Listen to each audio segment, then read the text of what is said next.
Good morning, guys. So, for today's video, we're going to La Ia. Grabe, I'm still sleepy, but I have to prepare. And yeah, I'll see you there. Bye.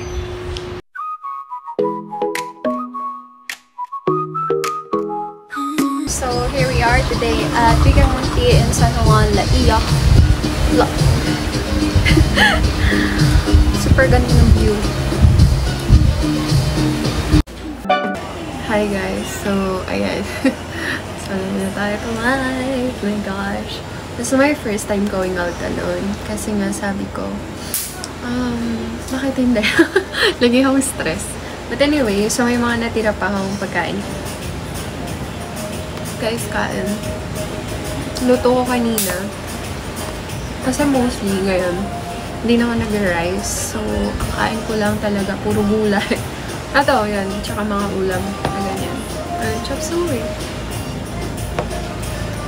Ewan ko, feeling ko, papahinga ako ng maaga. Kasi sobrang napagod ako sa shoot. Grabe. Alas magtatumbling-tumbling ako, sobrang pagod. Tapos naiwan ko pala yung chinelas ko sa bahay, mga bes. Ayun, na nangyari. So, di ba nga, naiwan ko. Eh, dito batuhan. Grabe, ang sakit sa paa. Sobrang sakit ng paa ko, like, literally. Anyways, guys, panoorin nyo lang ako muna mag-mukbang. Mas kwento-kwento lang din ako. Alam mo ba? Naisip ko kagabi, kanina pala, hindi na ako magkakaroon ng improvement ulit sa vlog kasi patapos na yung mga hinol ko. Pero ayun, since may mga trips ako na pwedeng gawin, edi why not? So good. Alam mo yung edamame? Parang ganun.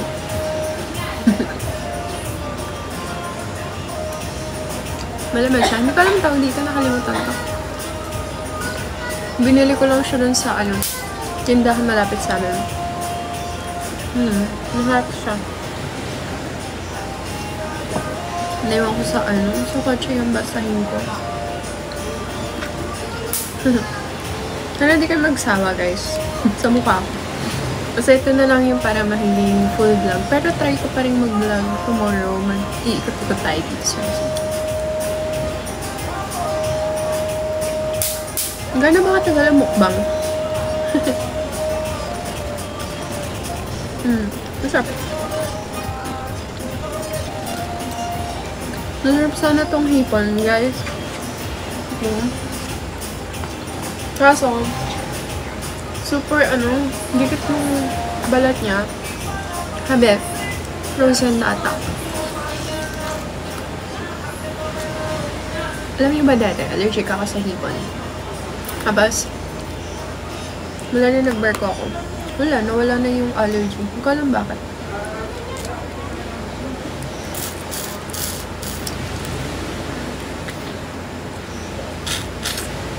Diba sinisip-sip? Pag ano.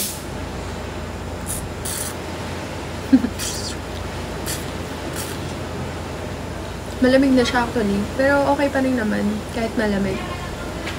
Ikaw nga, pinanlamigan eh. Chocolate. Ito, te. Try mong magtipon kasi it's good to your health. That. Talagang umiiwas na ako sa sa carbs for now. Kasi guys, grabe yung magtaas ng sugar sa akin. Kasi nga, mayroon akong PCOS. Next time, talakayin natin yung PCOS journey ko. So, hindi ko alam kung interested kayo. But, let's try. Diba? Ayan, ganyan.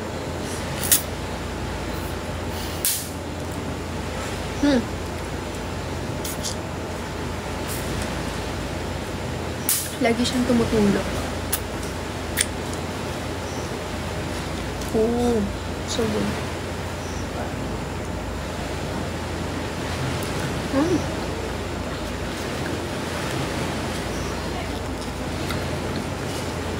Hindi na siya kaya na ano eh. Titinidolin lang.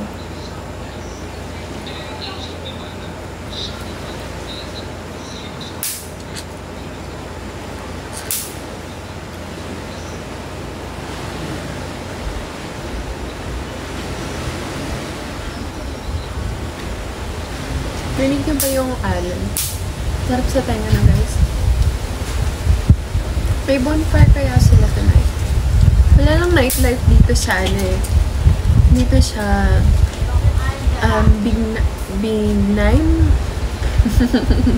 Hindi ko kasi alam. Basta part 2 kasi guys ng ano, La Ia. So medyo malapit na siya pa Lobo. Dito kayo dumaan, papunta kayo ng Lobo. Kasi last time, dumaan kami sa Lobo. I mean, papunta kami ng Lobo. Dumaan kami is doon sa kabila. Which is San Juan. Kabila pa. Basta yung papuntang ano, Rosario, whatever. Ano ko? Te, sabi ko sa'yo, sobrang lubak. Hindi na kami tumuloy ng assistant ko. Kasi sabi ko sa kanya, wag na natin itong ituloy. Kasi, ano, may mga liku-liku pa, ganyan. Tapos, parang, ano, yung dadaanan namin, super dilim. Sabi ko, wag na, tigilan natin to. So, ayun, bumalik kami, and hindi po natuloy ang aming Lobo Batangas. Anyway, guys, so I think I'll see you again tomorrow, and maybe I'll shoot some sunrise. Kasi yung sunset kanina, hindi ko na na-shoot. Sobrang dami kong ginagawa. But I'll try my best to shoot the sunrise tomorrow. Sana maaga pa akong magising. Anyway, I'll see you.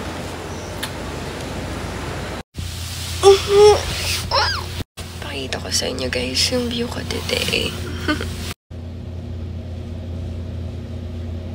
Sa baba. Prepare na rin naman ako. May swimming.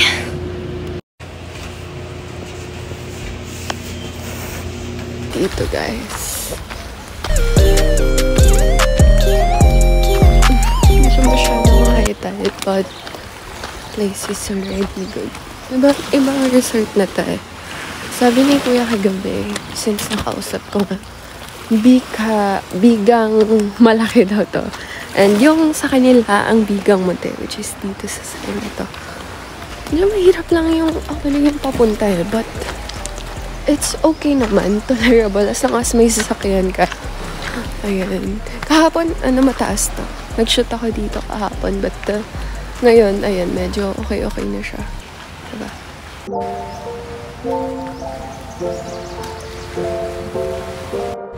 Perfect lang siya kahit solo ka guys,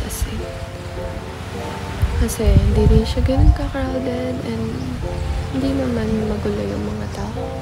Ma-enjoy nyo talaga. Hindi ako nakabili agad ng tsinelas, kaya buong shoot ang sakit ng paa ko. But, ayun, diba? I-ano nyo lang, huwag nyo kalimutan magdala, tsinelas. Nakasapatos ako eh. Kaya ganun. And, anyway, okay lang din naman.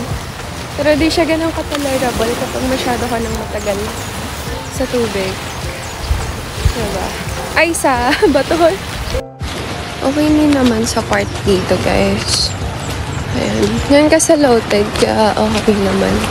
But, minsan yan, hanggang dyan yung water niya. Kaya pwede nyo rin siyang lakadan.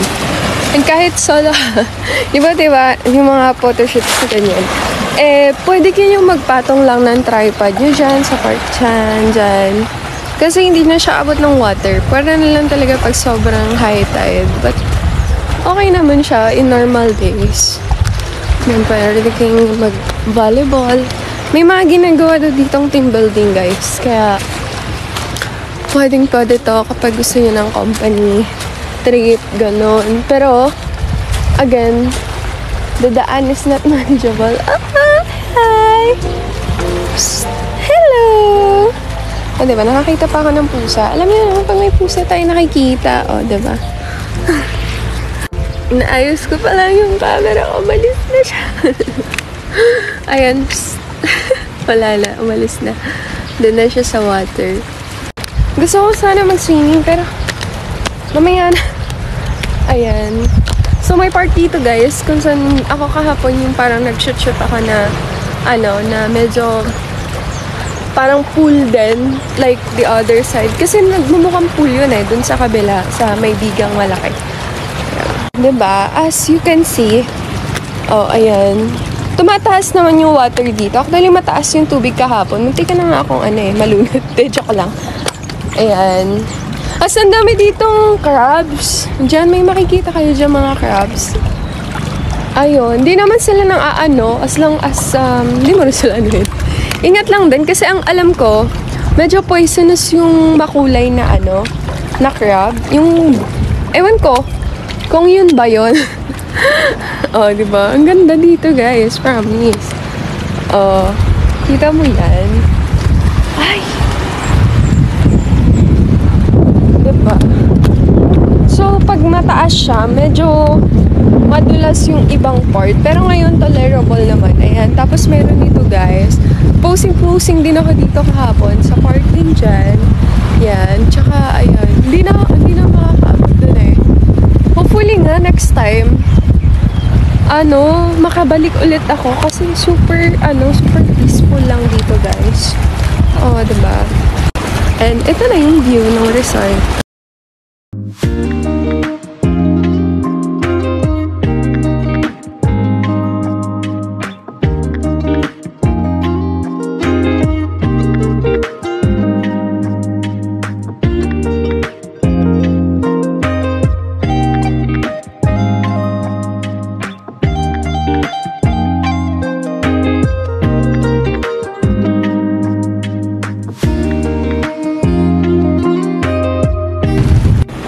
Ingat lang din, guys, kasi ang tatalas ng nung bato.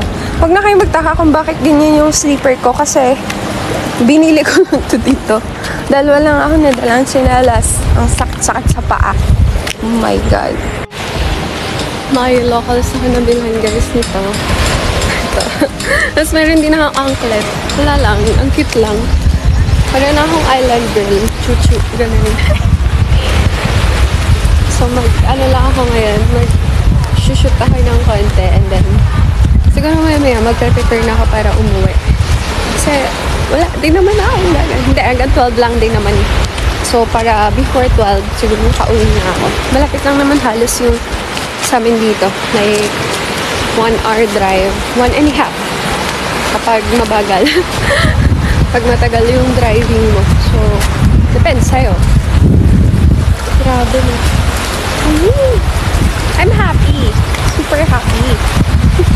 Kasi nga, ang tagal ko nang gustong magbagat. Ngayon lang natuloy. Anyway, magsisimsim ako ng konti. Kunti lang. Kasi pag sumobra, baka bukas na ako umahon. Sira na yan! Sira ulo, no? Teka. Gusto ko sana magpadala lang sa alon. Hindi pwede. Tingnan nyo, guys. Ang saya! Oh my God!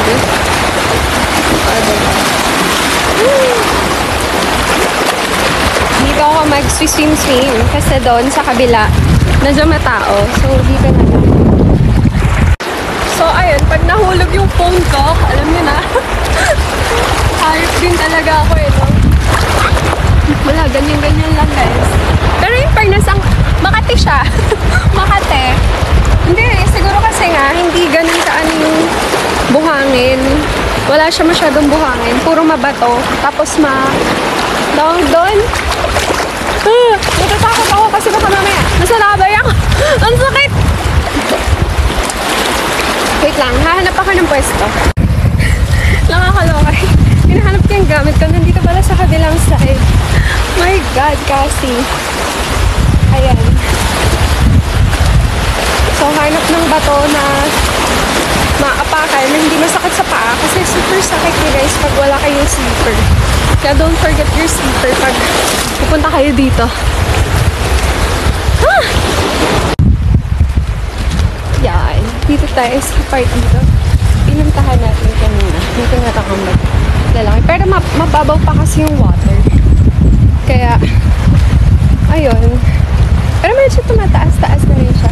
Dito lang, makatang. Katang, alam niyo yun? Katang. Sa amin kasi sa Quezon, Katang. Ayan. Tapos maganda rin dito mag-shoot kasi pwede ako magpatong-patong lang ng phone, gano'n.